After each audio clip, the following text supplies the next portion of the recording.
شیعہ کو مسلمان سمجھتے تھے آپ پہلے؟ مسلمان کدھر سمجھتے تھے مفتی صاحب؟ شیعہ کے بارے میں آپ کی سوچ کیا ہے اور کیسے بدلی ہے؟ ہیں اور 2018 میں نے تبلیغی جماعت کے ساتھ ساتھ لگایا ہے. بے شمار روایات ہمارے اہل سنت کے مصادر میں بھی ہیں کہ حضرت عثمان غنی کی شہادت جی صحیح روایات ہے 12 ذی الحجہ کو ہے، لیکن آج پھر بھی 18 پہ کیوں منایا جاتا ہے؟ یہ بغض اہل بیت، یہ تو اور کیا ہے؟ بغض علی میں، بغض اہل بیت میں، یہ ان کے پاس ایک چیز ہے، یہ کچے فتوے لگا کر ایک ہی بات ہوتی ہے کہ لوگوں سے اس کو بدظن کیا جائے، بدظن کیا، لوگ ان کے قریب نہ آئے. اگر لوگ ان کے قریب آئیں گے پھر حقیقت سنیں گے. بسم اللہ والصلاة والسلام علی رسول اللہ وآلہ وعلی. السلام علیکم ورحمۃ اللہ وبرکاتہ. امید کرتا ہوں آپ لوگ خیریت سے ہوں گے. پروردگار آپ سب کو اپنے حفظ و امان میں رکھے. دوستو آج میرے ساتھ موجود ہیں جناب علامہ سید طیب شاہ ترمذی صاحب حفظہ اللہ. ان کا تعلق مسلک دیوبند سے ہے، تبلیغی جماعت سے تعلق رکھتے ہیں. ریسنٹلی میں نے ان کی ایک ویڈیو دیکھی جو انہوں نے اہل البیت علیہ السلام کے حوالے سے گفتگو کی ہے، اور یہ مختلف جگہوں پہ جا کر اہل البیت کا پیغام دے رہے ہیں. تو میں نے سوچا کہ آج ان سے ملاقات ہوئی ہے، اس موقع کو غنیمت جانتے ہوئے ان سے کچھ نشست کرتے ہیں تاکہ اہل البیت کی بات کی جا سکے. بہت شکریہ. علامہ صاحب السلام علیکم ورحمۃ اللہ. وعلیکم السلام ورحمۃ اللہ وبرکاتہ. کیا حال ہیں آپ کے؟ شکر الحمدللہ، اللہ تعالیٰ کا کرم. مزاج ٹھیک ہے آپ کے؟ بہت خوب. بہت دور کا سفر کیا ہے آپ نے، تھکے بھی ہوئے ہیں آپ، تو میں معذرت چاہتا ہوں کہ آپ کے آرام میں خلل دیا میں نے. تو لیکن خیر بہرحال آپ سے میں چاہ رہا ہوں کہ استفادہ کریں، ہم فائدہ اٹھائیں، اور جو اہل البیت کے لیے آپ کوششیں کر رہے ہیں اس کو ہم دنیا تک پہنچائیں. سب سے پہلے تو میں جاننا چاہوں گا کہ آپ اگر مختصر اپنا ایک تعارف کر دیں تاکہ ہمارے ناظرین کو آپ کا تعارف علم ہو سکے. بسم اللہ الرحمن الرحیم. مفتی صاحب ہمارا تعارف کیا ہے؟ ہم علی کے ملنگ ہیں. ماشاء اللہ ماشاء اللہ. اور مسلک کے اعتبار سے میں 2014 میں وفاق المدارس العربیہ پاکستان سے میری فراغت ہے، اور 2018 میں نے تبلیغی جماعت کے ساتھ ساتھ لگایا ہے. کس مدرسے سے آپ نے فراغت حاصل؟ میں نے اکثر اسباق کراچی میں پڑھے، بدھا میں، اور پھر بھنوریا عالمیہ میں. آخری نوریہ جو سائڈ میں جو ہے؟ جی سائڈ بھی. مفتی نعیم صاحب سے تو ملاقات ہوئی ہوگی آپ کی؟ جی. اچھا ماشاء اللہ. پھر وہ جو آخری دورہ ہے، پھر ذرا طبیعت کی ناسازی کی وجہ سے میں نے مانسیرہ میں، ہمارے شاہ صاحب ہیں علامہ، ابھی وہ بھی دنیا سے رخصت ہوئے، سید غلام نبی شاہ صاحب، جو جمعیت علماء اسلام کے پورے مانسیرہ کے بلکہ ہزارہ کے امیر تھے. اچھا. اسی کے مدرسے سے پھر میری فراغت ہے 2014 میں. تو دیوبند سے تعلق ہے آپ کا ماشاءاللہ؟ جی ابھی بھی دیوبندی ہیں؟ ابھی بھی دیوبندی ہوں. پھر بھی انشاءاللہ تبلیغ میں وقت گزارا ہے آپ نے؟ میں نے تبلیغ میں 2018 میں پورے پاکستان میں سال لگایا ہے. سال لگایا؟ پورا سال. اچھا. یہاں جہاں علماء کی ترتیب ہوتی ہے نا کہ وہ جب واپس آتے ہیں، جہاں عوام کی ترتیب ہوتی ہے، تو وہ 8 مہینے کا پورا ایک تشکیل دیتے ہیں. 8 مہینے بعد ریونڈ آتے ہیں، ہم 10 دن کے بعد بھی، مہینے کے بعد بھی، جتنی تشکیل دی جاتی ہے. تبلیغی جماعت کے بارے میں نے سنا ہے کہ عام لوگوں کے لیے تو 3 دن 4 مہینے، لیکن علماء کے لیے 1 سال. یہ کیا چکر ہے؟ یہ اس کی بنیادی مسئلہ یہ بتاتے ہیں کہ وہ ایک شعر ہے نا پشتوں میں، وہ فیض علی خان فیض صاحب جو ہمارے وہ شاعر ہیں، وہ محب اہل بیت بھی ہیں. وہ شعر ہیں کہ چپ جب مسلمان پزڑ کافری، چپ جب مسلمان پزڑ کافری، وہی حق پرست شاہ مسلمان شاہ ملامش.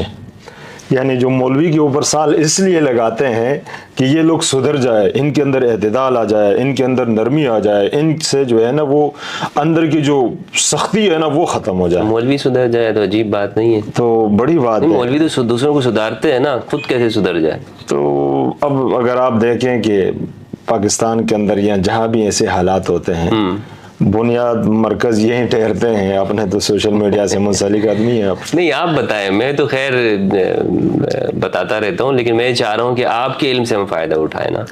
اچھا تو ماشاءاللہ سے آپ نے دیوبند سے آپ نے فراغت حاصل کی ہے اور تبلیغ میں بھی وقت لگایا ہے. ابھی بھی الحمدللہ سے روزہ جیسے وقت ملتا ہے لگاتے ہیں، شارٹ نہیں کرتے، مہینے میں 1 سے روزہ ضرور لگاتے ہیں. جی الحمدللہ. اچھا تو یہ مجھے بتائیے گا کہ کیسے آپ نے تعلیم کے دوران میں کیسے اوقات آپ کے گزرے، اپنے اساتذہ کے بارے میں بتائیں، اپنی تعلیم کے بارے میں.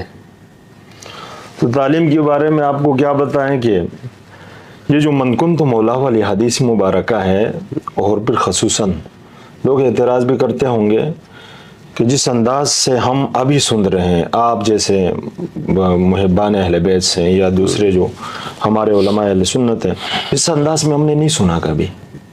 اچھا. واللہ بالکل نہیں سنا.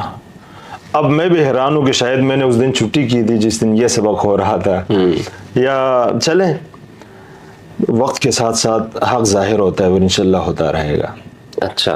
اور دوسرے ہمارے اساتذہ، جی فرمایا. جی ہماری اساتذہ کی ترتیبیں تو میں سمجھتا ہوں کہ جو شروع سے ایک ترتیب چلی آ رہی ہے، یعنی حق تلاش کرنے کو آپ کو موقع نہیں دیا جائے گا. جو بزرگ نے فرمایا وہی حق ہے. اس سے آگے پیچھے ہو گئے آپ بے ادب بھی ہو گئے ہیں، آپ جو ہے نا شیعہ بھی ہو گئے ہیں، آپ بریلوی، پتہ نہیں آپ مسلک سے ہی نکل گئے. حالانکہ دلیل کے ساتھ آپ نے کسی بات کو کرنا یہ آپ کا حق بنتا ہے. تو یہ سلسلہ ہمارا مدرسوں میں یہی ہوتا ہے. تو آپ نے اپنے ماشاءاللہ سے 10 سال جو مدرسوں میں لگائے ہیں، آپ نے یہ حدیث نہیں سنی تھی من کنت مولا والی؟ جس انداز سے یہ جہاں جس کا ترجمہ ہے، یا اس وقت یہ غدیر کے موقع پر حضور علیہ الصلوۃ والسلام نے مولا علی کا ہاتھ بلند کر کے کیا فرمانا چاہا، کیا بتانا چاہا، یہ جو تشریح ہم نے نہیں سنی کبھی کہ اس طرح تشریح اس کی ہوتی ہے.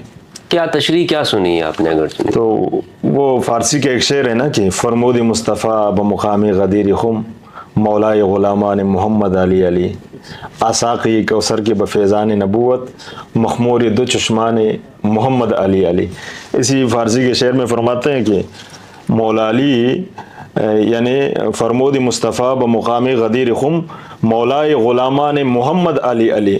ہم نے تو اب یہ تشریح سنی ہے کہ جو بھی حضور علیہ الصلوۃ والسلام کے جو غلام ہے وہ سب ان سب کے آقا وہ مولا علی علیہ السلام ہے.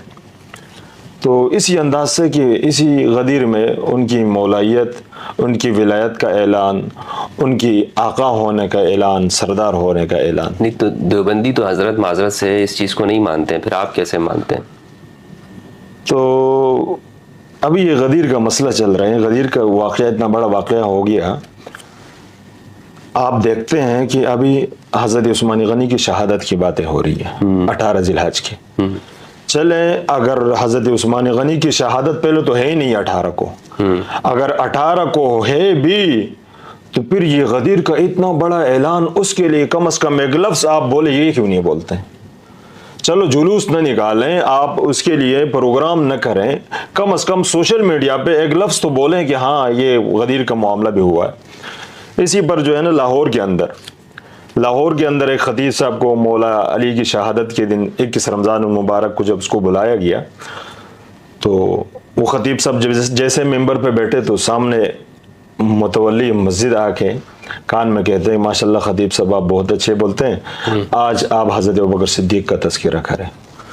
خطیب صاحب حیران ہو گئے، متولی مسجد ہے، ساری چیزیں ان کے ہاتھ میں ہیں، اگر میری کوئی خدمت ہوتی ہے وہ بھی ان کے ہاتھ میں ہے. خطیب صاحب نے ان کی حکم کی تعمیل کرتے ہوئے پورا خطاب حضرت ابوبکر صدیق کے شان پہ کر دیا. پھر آخر میں ایک جملہ کہا کہ آج مولا علی کی شہادت کا دن ہے اور آج میں نے مولا علی کی شان میں ذکر خیر کرنا تھا، لیکن وہ کونے میں جو منافق ہے نا اس کی وجہ سے میں آج حضرت ابوبکر صدیق کا تذکرہ کر رہا ہوں. اور پھر کہا کہ یہ مصرع لکھ دیا کہ شوخ نے محراب مسجد پر، یہ مصرع لکھ دیا کہ شوخ نے محراب مسجد پر یہ نادا گر گئے سجدوں میں جب وقت قیام آیا. یعنی آج تو مولا علی کی شہادت کا دن ہے، لیکن وہ ابوبکر صدیق کا تذکرہ بھی ثواب ہے، ان کا تذکرہ ذکر خیر کرنا بھی ہمارے ذمہ داری ہے، لیکن اب قیام کا وقت ہے اور یہ منافق سجدوں میں گرنے کی کوشش کرتے ہیں. تو اسی طرح آج 12 ذی الحج بے شمار آپ جانتے ہیں کہ بے شمار احادیث ہیں یا نہیں ہے، بے شمار روایات ہمارے اہل سنت کے مصادر میں بھی ہے کہ حضرت عثمان غنی کی شہادت جی صحیح روایات 12 ذی الحج کو ہے، لیکن آج پھر بھی 18 کو کیوں منایا جاتا ہے؟ یہ بغض اہل بیت، یہ تو اور کیا ہے؟ اس لیے امام شافعی رحمۃ اللہ علیہ نے فرمایا اذا ذکروا علیًا او بنیہ فاجر بعضهم ذکر سواهم فائقا انه ابن سلقلقیہ. جب محفل میں مولا علی اور ان کی اولاد کا تذکرہ ہوتا ہے تو فاجرا بعضهم ذکر سواہم، دوسرے ذکر چڑھ دیتے ہیں۔ اب حضرت عثمان غنی سے ہمارا دلی پیار ہے، ہم حضور کی ہر نسبت سے محبت کرتے ہیں، ہر نسبت بلند و بالا ہے ہمارے لیے، لیکن جہاں اہل بیت کا تذکرہ ہوتا ہے ان کا ذکر کیوں چھوڑ دیا جاتا ہے؟ اس لیے تو فائقاً انہ ابن سلخلقیہ، تو جان لیجئے کہ وہ بدذات ہے۔ تو یہ ہیں